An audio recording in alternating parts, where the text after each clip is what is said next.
Hello दोस्तों, आप सभी का स्वागत है आपके अपने YouTube channel crack general knowledge exam में। दोस्तों, आप सब कैसे हैं? आई होप कि आप सब बहुत अच्छे होंगे और स्वस्थ होंगे। दोस्तों, आज हम लोग पादप आकार की यानी प्लांट मार्फोलॉजी का अध्ययन करेंगे, जो आपके आने वाले एग्जाम बिहार दरोगा, Bihar SSC and railway exam में आपके लिए काफ़ी ही उपयोगी साबित होगी। और साथ ही दोस्तों, हम इसके प्रीवियस ईयर क्वेश्चन को भी करेंगे, जो अभी हाल ही में पूछे गए हैं। तो चलिए दोस्तों, आज का टॉपिक हम लोग पादप आकार की यानी प्लांट मार्फोलॉजी की टॉपिक को स्टार्ट करते हैं। देखिए, आकारिकी शब्द का अर्थ होता है बाह्य संरचना का अध्ययन, यानी पादप के जो बाह्य संरचना का अध्ययन करते हैं उसे ही हम लोग आकारिकी कहते हैं। एक पादप को बाहर से देखने पर उसमें जड़ यानी कि रूट, तना, स्टीम, पत्ते, लीव्स, फूल, फ्लावर, फल, फ्रूट आदि दिखाई पड़ते हैं। पादप आकार की प्लांट मार्फोलॉजी के अंतर्गत इन्हीं संरचनाओं का अध्ययन किया जाता है, यानी कि जड़, रूट, तना, स्टीम, पत्ते, लीव्स, फूल, फ्लावर और फल यानी फ्रूट्स, इस सभी का अध्ययन जो हम लोग करते हैं, ये प्लांट मार्फोलॉजी के अंतर्गत हम लोग इसका अध्ययन करते हैं। देखिए दोस्तों, प्लांट मार्फोलॉजी के अंतर्गत ये जो बीज का ऊपर का भाग होता है, इसको हम लोग प्रांकुर कहते हैं, प्लम्प मूल। और इसको ये जो निकला हुआ भाग रहता है जिससे बीज फूटता है, उसको हम लोग मूलांकुर यानी रेडिकल कहते हैं। ये भाग को रेडिकल कहते हैं। और ये भाग जो होता है आपको, इसको हम लोग क्या कहते हैं? प्रांकुर कहते हैं। अब देखिए, जड़ के कार्य यानी फंक्शन ऑफ रूट यानी जड़ के क्या क्या कार्य हैं। यह पौधे को भूमि में स्थिर रखती है। जड़ मूल रोम यानी रूट हेयर्स तथा जड़ों के कोमल भाग जल और घुलित खनिज लवण का अवशोषण करते हैं। जड़ अवशोषित जल एवं खनिज लवणों को ऊपर की ओर तने में और पत्ती में संवहन करते हैं। कुछ जड़ें अपने अंदर भोज्य पदार्थों का संग्रह करते हैं और प्रतिकूल परिस्थिति में इन संचित भोज्य पदार्थों का पौधों द्वारा उपयोग किया जाता है। मान लीजिए जिस दिन बारिश हो रही है, धूप नहीं होगा, तो ये पौधे जो है अपना भोजन जड़ के अंदर ही क्या करते हैं? संचित करते हैं और बाद में इन्हीं का ही उपयोग करते हैं, क्योंकि धूप के कारण क्लोरोफिल नहीं बन पाता है। इसलिए ये संचित करके अपने भोज्य पदार्थ को रखते हैं और धूप की कमी में अपने भोज्य पदार्थों को क्या करते हैं? उपयोग करते हैं। अब देखिए, जड़ की विशेषताएं यानी कैरेक्टरिस्टिक्स ऑफ रूट। जड़ पौधे के अक्ष का अवरोही यानी डिसेंडिंग भाग है, जो मूलांकुर से विकसित होता है। जड़ किस चीज़ से विकसित होता है? मूलांकुर से होता है। भूमि में रहने के कारण जड़ों का रंग सफ़ेद अथवा मटमैला होता है। जड़ों पर तने के समान पर्व यानी नोड्स और संधियाँ इंटरनोड्स नहीं पाई जाती है। जड़ पर नोड्स और इंटरनोड्स नहीं पाई जाती है।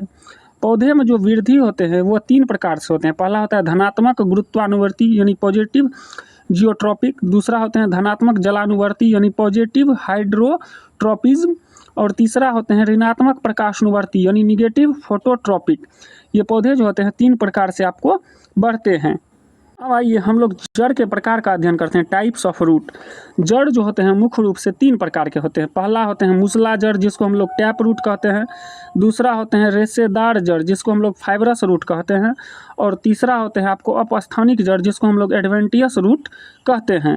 तो टैप रूट, फाइब्रस रूट और एडवेंटिनियस रूट, ये जड़ के 3 प्रकार हैं। आइए अब इसका हम विस्तार पूर्वक अध्ययन करते हैं।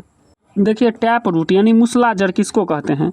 मूसला जड़ जो है मूलांकुर विकसित होकर एक मुख्य जड़ का निर्माण करता है। मूसला जड़ के चारों तरफ पार्श्व शाखाएं निकलती है। देखिए, मूसला जड़ के चारों तरफ क्या निकलती है?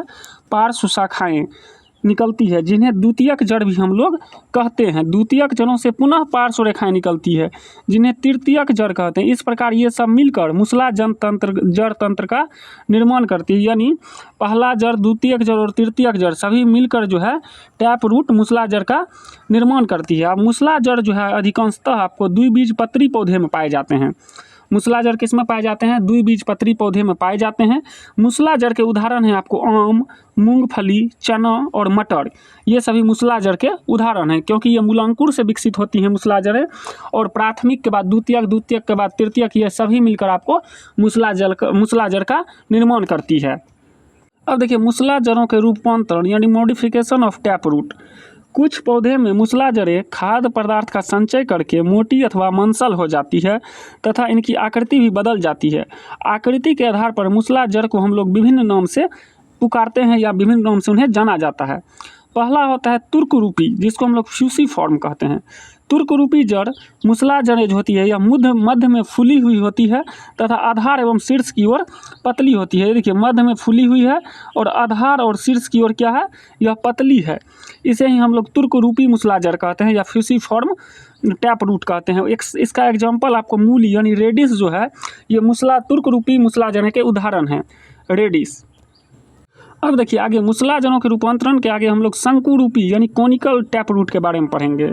ये जड़ें जो होती है शंकु रूपी, इस प्रकार की मूसला जड़ें आधार की ओर मोटी तथा नीचे की ओर क्रमशः पतली होती है। देखिए आधार की ओर मोटी है और नीचे क्या है, पतली है। ये जड़ें को कौन सा जड़ कहते हैं हम लोग, शंकु रूपी जड़ कहते हैं।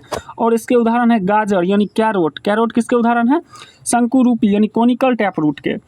आगे देखिए कुंभी रूपी जिसको नेपिफॉर्म हम लोग कहते हैं। इस प्रकार की मूसला जड़ों का ऊपरी भाग लगभग गोल होता है तथा फूला हुआ होता है और तथा नीचे की तरफ एकाएक यह क्या हो जाता है, ये पतला हो जाता है, जिसे कुंभी रूपी जड़ भी हम लोग कहते हैं। जैसे सलगम यानी टर्निप, चुकंदर, बीट आदि ये सब कुंभी रूपी मूसला जड़ों के उदाहरण हैं। आगे देखिए रेशेदार जड़ जिसको हम लोग फाइब्रस रूट कहते हैं। रेशेदार जड़ क्या होता है, जब पौधे के आधार से एक साथ और एक जैसे आकार वाली जड़ें निकलती है तो इन्हें रेशेदार जड़ तंत्र फाइब्रियस रूट कहते हैं। इस प्रकार की जड़ें एक बीजपत्रीय पौधे में पाई जाती है।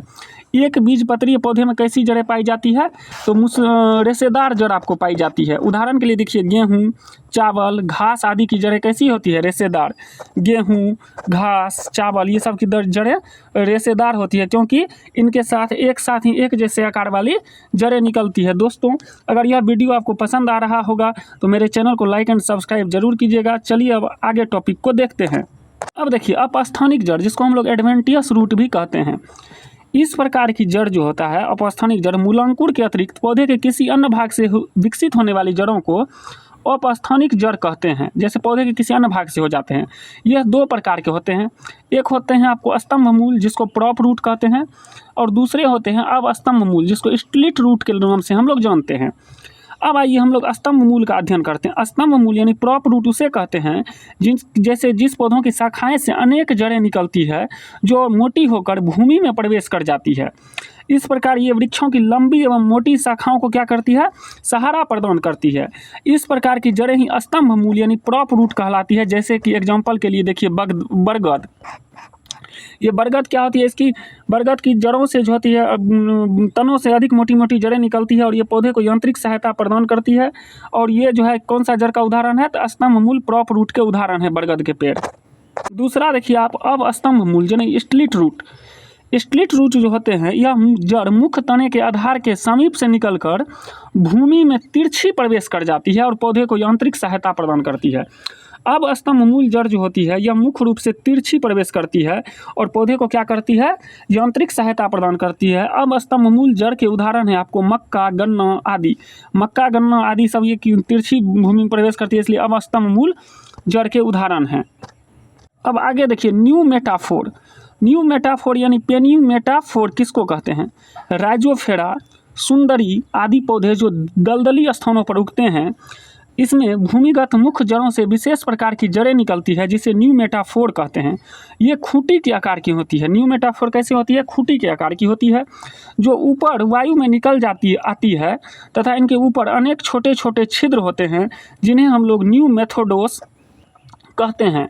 जैसे राइजोफेरा, सुंदरी ये सब जो हैं आपको न्यू मेटाफोर जड़ के उदाहरण हैं और ये ज़्यादातर आपको वेस्ट बंगाल यानी पश्चिम बंगाल में पाए जाते हैं। अब आइए इसके अंतर्गत हम लोग कुछ प्रीवियस ईयर क्वेश्चन को करते हैं जो एग्जाम में आपके लिए सहायक सिद्ध होगी। देखिए कहता है मूलांकुर यानी रेडिकल से विकसित होने वाली जड़ें कौन सी जड़ें कहलाती है, तो ये आपको मूसला जड़ें कहलाती है। निम्नलिखित में से कौन सा एक जड़ नहीं है, तो आलू जो है ये जड़ नहीं है। आलू क्या है, तना है। जबकि गाजर, शकरकंद और मूली ये सभी जड़ के उदाहरण हैं। अब स्तंभ मूल स्टिल रूट पाई जाती है किसमें, तो ये पाई जाती है आपको गन्ने में। अब स्तंभ मूल जड़ किस में पाई जाती है, गन्ने में पाई जाती है। नेक्स्ट देखिए नेक्स्ट क्वेश्चन है, कहता है स्तंभ मूल यानी प्रॉप रूट विकसित किस में होती है, NTPC 2021 में पूछा गया है। तो अपस्थानिक जड़ें होती है। स्तंभ मूल जो होती है प्रॉप रूट ये अपस्थानिक जड़ें होती है।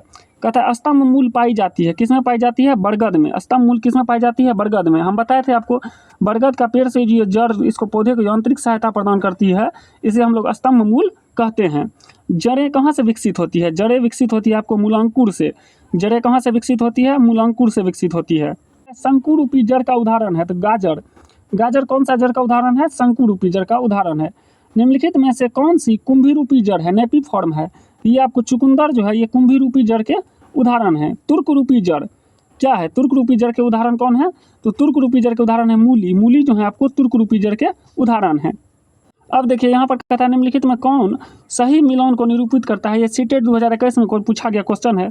तो मूसला जड़ किस में पाई जाती है? ये पाई जाती है गाजर में मूसला जड़। रेशेदार जड़ किस में पाई जाती है? रेशेदार मूल ये गेहूं में पाई जाती है रेशेदार मूल। स्तंभ मूल किस में पाई जाती है? स्तंभ मूल पाई जाती है बरगद वृक्ष में। और अब स्तंभ मूल किस में पाई जाती है? तो ये पाई जाती है आपको गाजर में। अब स्तंभ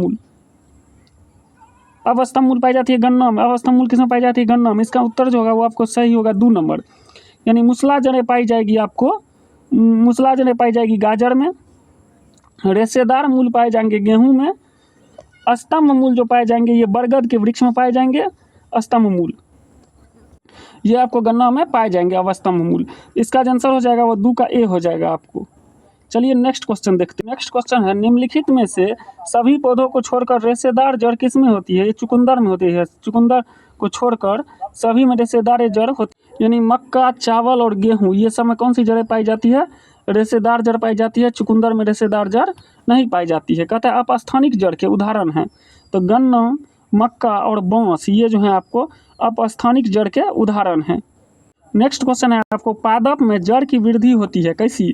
तो ऋणात्मक प्रकाशनुवर्ती ऋणात्मक होती है और प्रकाशनुवर्ती। प्रकाश के माध्यम में जड़ की वृद्धि नहीं होती है। जमीन के नीचे की ओर जाते हैं तो ऋणात्मक जाते हैं और इनको प्रकाश जो है जड़ को नहीं मिलता है। अगला क्वेश्चन है आज का लास्ट क्वेश्चन, न्यू मेटाफोर्स क्या है? तो न्यू मेटाफोर्स जो है श्वसन के लिए ऑक्सीजन प्राप्त करना जड़ों को, यही न्यू मेटाफोर्स आपको कहलाता है। दोस्तों यह वीडियो आपको कैसा लगा हमें कमेंट्स में ज़रूर बताइएगा। अगर वीडियो पसंद आए तो हमारे चैनल को लाइक एंड सब्सक्राइब जरूर कीजिएगा। जय हिंद।